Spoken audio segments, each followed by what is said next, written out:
today's episode, we're going to talk about the world of miniatures, particularly miniature building. We're going to look at a collection so large the guy had to move some of it to his office, and we're going to put two characters head-to-head in verses. We have lots to do, so let's get to it.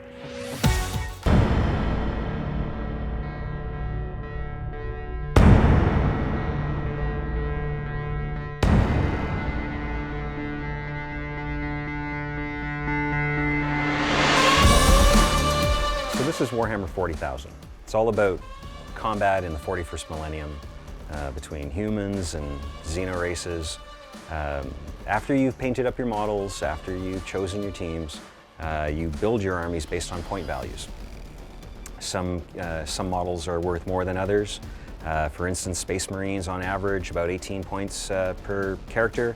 Orcs tend to be about 6 points. So you'll get a lot more orcs for the Space Marines. Numbers tend to overwhelm, tends to cause problems. You can always add to your army, planes, tanks. For me, it's always been about the terrain building. For me, it's always been about the buildings and the table. I used to build train sets when I was a kid. So to me, this is just a big train set without a train, but people playing on it. So a game would start off with two opponents playing each other. They would build their armies, deploy, and start shooting at each other. There's generally objectives to take. Sometimes it's just about killing every man on the field. When you're some of the objectives that people will try to fight over, you can make up your own. It can be a simple die, but these are some of the ones that I've made up. These are essentially what everybody's fighting over. Casualties and slave girls. So the idea would be, there's an objective on the table. This particular Space Marine who's trying to fight off the orcs before he's overwhelmed. The orcs are trying to capture him. So the idea is to get within 3 inches of an objective, to try to hold that objective. Your opponents will try to claim that objective from you by moving in, shooting you, attacking you, kind of like capture the flag. Everybody can have the best laid plans, but plans never survive the first contact with the enemy. This game all comes down to dice rolls. You could have good dice rolls, bad dice rolls, but that's how the game's going to play out for you. A lot of the rules are very basic. Everybody has about a 6-inch movement, which means basically just take your figures, move them up 6 inches. These orcs now hold that objective. That Space Marine sergeant's not getting... And then your Space Marines, they can do the same. They can move there 6 inches forward. Now that they've moved into position, there's a shooting phase. So basically, every one of these guys that has a gun can shoot an orc. The 5 guys. Again, we're just doing a simple run through on this, but the idea is that the Space Marines need 3s to hit. That's a cocked up. We have, that's an actual 6. Always good to show pictured dice to your opponents. They hate it when they think that it's a 1. So that's 4 hits. Orcs don't have any armor, so you only need 3s to hurt them. So roll these same dice. 3 wounds on the orcs. The orcs don't have an armor save, so we just pull 3 orcs straight off the front of the line. Now the orcs, you count out how many you have left. 1, 2, 3, 4, 5, 6, 7, 8, 9, 10, 11, 12. Grab that many dice and start rolling. The orcs don't shoot quite as well, so they need 4s to hit. And you just pull out anything that's not a 4. So the orcs hit 5 times. You take those same dice, and they need 4s to win. So you would take 2 Space Marines off the front. The Space Marines have armor, so they have a chance to save that armor. We'll say the black die is from the captain there, and the green die is from this dude. He needs a 3+ to save that. That's a save there, and this guy needs a 3+ to save it. They also save. These guys have a chance to continue fighting and retrieve their fallen comrade. Welcome back. In this part of the show, we're going to be building some models, specifically some Warhammer 40K models. I've got everything I need. My trusty toolkit. It's keep everything I need in here. To start off, I need my cutters. So basically, it's very simple. You just start cutting stuff off the sprue as close to the model as you can. You don't want to be leaving a lot of flash on the model. By flash, that's the extra stuff on the sprue that's close to the model. Does every model come like that? Every model comes on a sprue like this. And this is almost what defines it as a model, in fact. So you just start clipping your pieces. Why is it important to get those extra little pieces off? Well, when you're painting them, later on when you're painting the models, these pieces will be sticking up. Sometimes it's just sometimes it just looks bad. There'll be this leg that has a little lump on it. Other times it'll interfere with the actual construction of the model.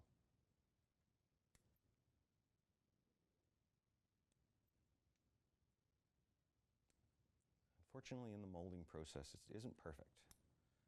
So sometimes there's more flash than others. Another common flash is mold line. Along the very edge where the molds go together, there's always usually a line. We have a special tool to take care of that, and we'll get to that later. But for right now, we are clipping pieces.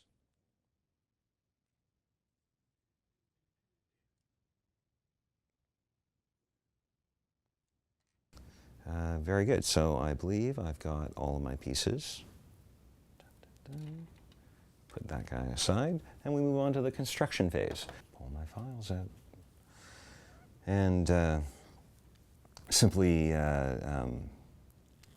take any of the flash off of the sides of the models, just using your file. Now, files are old-fashioned. Everybody has a file in their kit. Something new, Citadel came out with a mold line remover. This thing is actually pretty handy. It looks like a knife, but it isn't. It isn't sharp at all. It has no real edge. It's more like a skate blade that just has a 90-degree corner. And you can basically use this to scrape the mold line straight off the model. It doesn't. When I was younger, we used to use the knife to do most of this. Good chance that you're hacking up your model in one way or another. This only takes the excess flash off the top of your model. This won't help you with bits of flash like I have here on the shoulder. That you just have to file down. This tool is actually a very good option for small children. If you're concerned about your kid having a hobby knife, as they're not dull. It's quite easy to cut yourself. Band-aids are part of any normal hobby kit. But if you're concerned about that sort of thing, then definitely this Citadel mold line remover is a good addition to your box. Mold lines are always an issue when you're painting. They don't look like much. They just look like this little line down the side, and you're like, no worries, I'm not going to bother. But man, when you're painting later, they stand out like a sore thumb. I'm cut, I'm filed, I'm mold lined, I'm ready to start gluing stuff together. The new thin glue is actually pretty good. There's different brands. I still prefer the Games Workshop stuff. It comes out of this little nozzle, quite fine. You don't need very much. But the needle helps to make it a little more precise. Push your guys together. Push your pieces together. Be careful not to use too much glue. If you do, you can simply wipe it away with your finger. But be very careful. Once you have glue on your fingertips, you can move it around to the model in different ways. Again, nothing like gluey fingerprints on a model to wreck your model. I'm going to construct the upper body now. Take my gun, attach the front.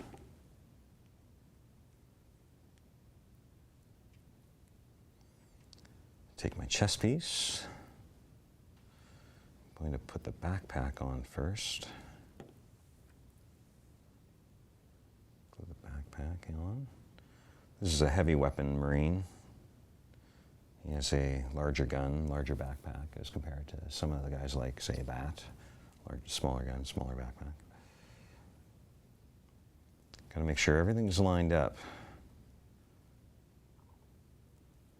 Backpack's on, a little on the side there where the arm attaches, a little on the end of the cable there where it attaches. There's all sorts of little notches now that they put into the models as well. Sometimes they will only go together one way.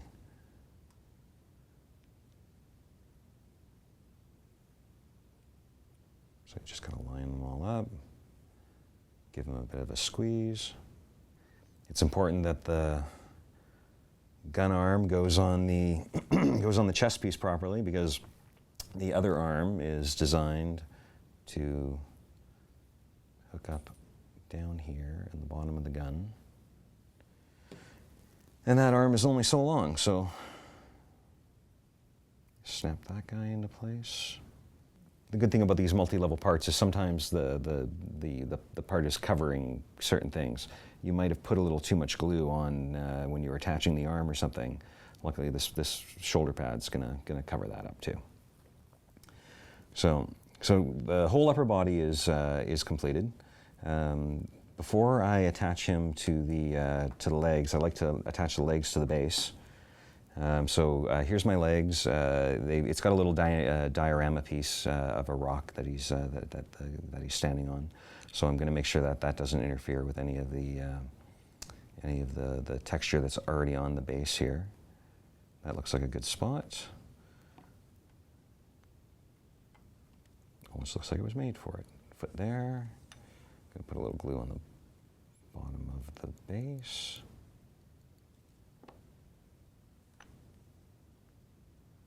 And put that guy into place. So upper body, lower body on the base. Going to put a bit of glue on the bottom of the chest piece there. Bring the two guys together. And again, apply pressure. It's important at this point that you make sure that your guy's not slouching over or leaning back too far. I like to kind of check out all my angles. You also want to make sure that he's standing at a realistic angle as well. You know, he wouldn't be like turned all the way around. Okay, so I finished my squad of guys. We'll get everything put away. One thing that's important to remember that it's all model building. It really doesn't matter if it's scale miniatures like this. There's also larger models like this guy. It doesn't matter, big or small, goes together the same way. Pieces to cut. They have to go together. They have to stay together. Certain pieces, you know, they can be glued down later or magnetized, things like that. But again, doesn't matter, big or small, it's all models. This part of the show, we looked at building models. In another episode, we'll look at painting models. But for right now, that's the hobby. So, and then just, you know, pew, pew, pew, pew, pew.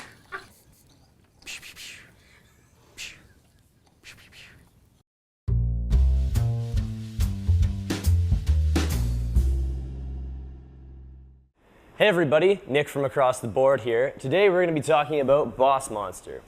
So Boss Monster is a retro video game inspired card game in which players take on the roles of obviously boss monsters. So everybody has their own monster card. There's, I think, 8 or 9 unique cards in there. They all have their own abilities and different stuff. But basically, you put your card at the end of a dungeon, and on your turn, you're going to build different rooms in your dungeon. The rooms have different treasure types and different damages and effects, and there are heroes in the center of the table that are going to be lured to your dungeon by the treasure in there. Now, hopefully, when you lure a hero to your dungeon is going to do enough damage or effects to kill that hero. For every hero you kill, you get points. You'd place it off to the side like so. If you get 10 points through killing heroes, you win the game. If your dungeon is not strong enough to defeat a hero and he gets to the end, he gets to your boss, he's going to deal a wound to your boss. If you get 5 wounds, your boss is dead and you're out of the game. There are also spell cards that you can use to either help yourself or to mess with an opponent. So if they're doing really good, you can destroy one of their rooms maybe, or just kind of mess with them. The game plays 2 to 4 people. It's a pretty short game, about 20 minutes or so usually. The art on the cards is amazing. I like it. It's very nostalgic for video game fans, a lot of old school video game stuff in here. A lot of pop culture references on some of the hero cards. It's a lot of fun, a lot of replayability. So come check it out here at Across the Board. Thanks for watching. And welcome back to Off the Hook.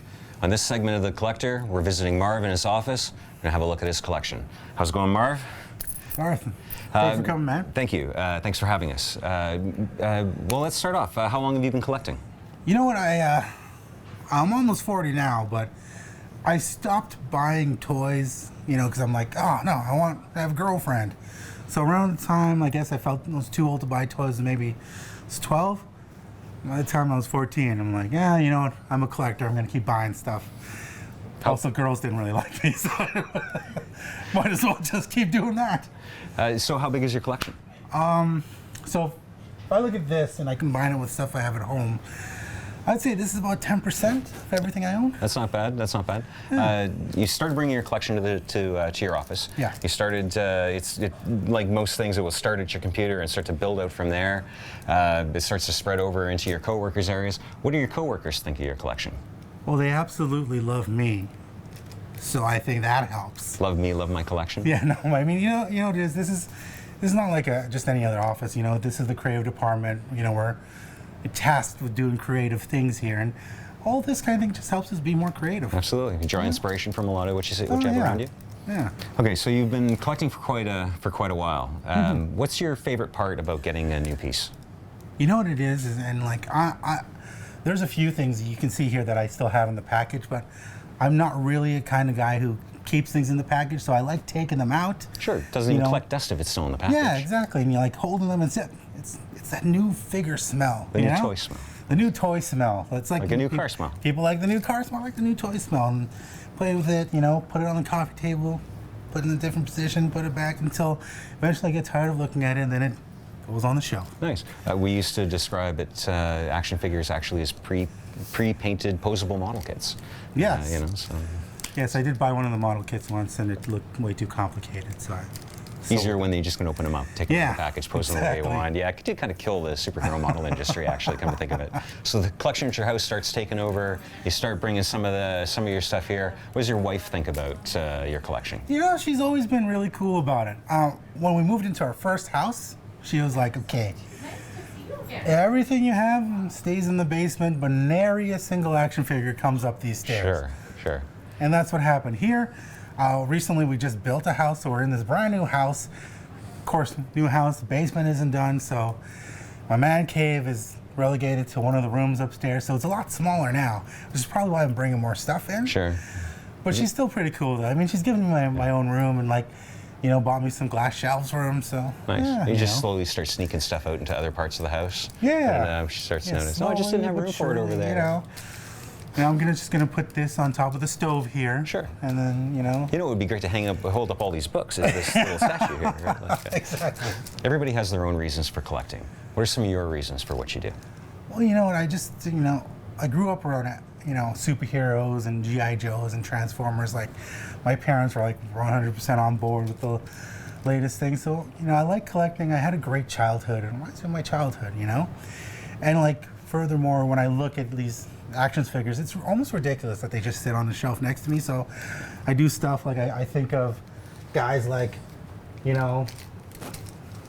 Backchalk the Leaper and Machine Man, and I think of them as, hey, wouldn't that be a great buddy cop duo? Nice. Nice. The Leaper's always going off book, or Machine Man is always by the book. I mean, just silly things. I like to just make believe in my own mind. So maybe you can show us around your collection.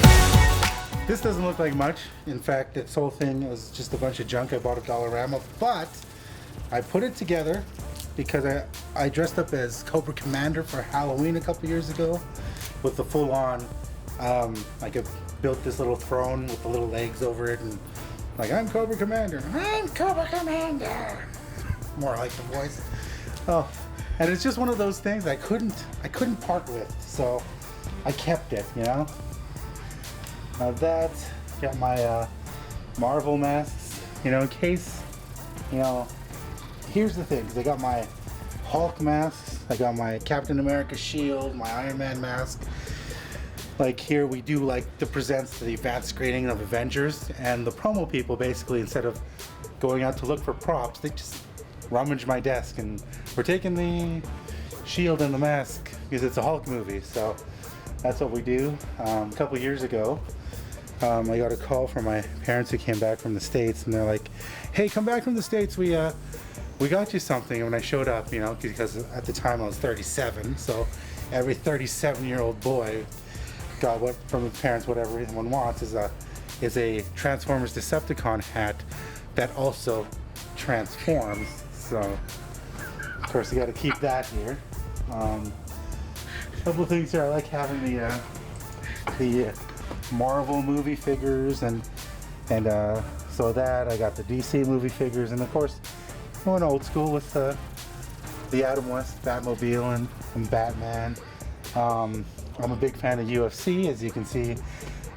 People like to mess with my stuff, and Bruce Lee giving the business to Mr. Hoist Gracie. So that's new. This is Space Big Amadeus. So my buddy Donovan Yashik does a comic called Space Big Amadeus. So he gave me some art and an uncolored book. So very excited about that. And any person in radio who's also a collector should probably have this piece right here. This is from Bill and Marty from The Simpsons. You're listening to Bill and Marty on KBBL, station that reaches the beaches. I got my, so it's a lot of crazy things here. So like Marvel, like DC, I like professional wrestling, UFC. Picked these guys up. This is Sting and Ric Flair, because I just like to, look at these guys and say, one day, grow up to be the nature boy. This very recently, these are recent additions. Our promo director, Colin, he's like, I don't know why I have these, but I'm giving them to you. So this is Flash Funk. He's a wrestling pimp. And this is Marlena, the former wife of Goldust, who has what everything I think a toy should have, which is a cigar and breast implants. So those are good. Here over to this is almost the coup de grace of all. Of course, I Axe Cop. As soon as the figures came out for Axe Cop, I had to have them. This is see here. That's Honky Tonk Man. He signed that for me. That was the same day that he broke a guitar over my back. So if you ever have Honky Tonk Man come to your office and break a guitar over your back, then we're in an exclusive club. This is Spider Hulk, which of course as you can tell, I'm a big Hulk fan. That's Angry Dad, or Hulk Homer Simpson. And up here, and kind of hiding any quote-unquote awards I may have won, is what I like to call a better A-Team. So, A-Team, Mr. T, Hannibal. I feel like Jack Bauer, Captain America, Notorious B.I.G., the Crow and a speeder bike guy would be a much better A team. Maybe call them the A+ team.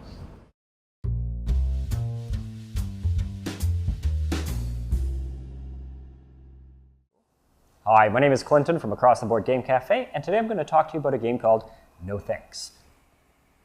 It's a really simple game, just has cards numbered 3 to 35 and a whole bunch of red chips. But it's fun, easy to explain, and it's really enjoyable. So the purpose of the game is to get the lowest score possible. So you want to get lower numbered cards if you can. The game is played by flipping over a numbered card here, and on your turn you have to decide if you take the card or you pass on it. If you pass on it, you have to play one of these red chips, and they count as -1 point. So whoever takes this now is not getting 24 points in the hand, they're actually getting 23.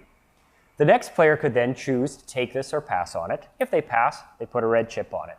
And it goes on and on until potentially you have a whole bunch of these, and someone thinks, well, it's maybe not such a bad thing taking a 24 and a half. It has a whole bunch of red chips.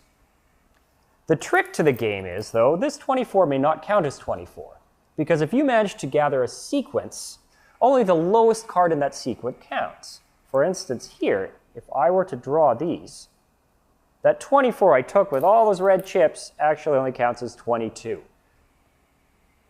That's really the total of the game. You're really going to just try and bluff about what cards you want, so other people think you're not interested in them and they put a lot of red chips on them, and try and get cards that complete a sequence or just are really low in value. Really simple to play, but it's got a lot of fun, and it's a really great first game to play with a bunch of people. Thanks. Welcome back. For Versus today, we're going to put two characters head to head. We're in Marv's office. He's got some favorites, so we've decided to choose some of his favorites.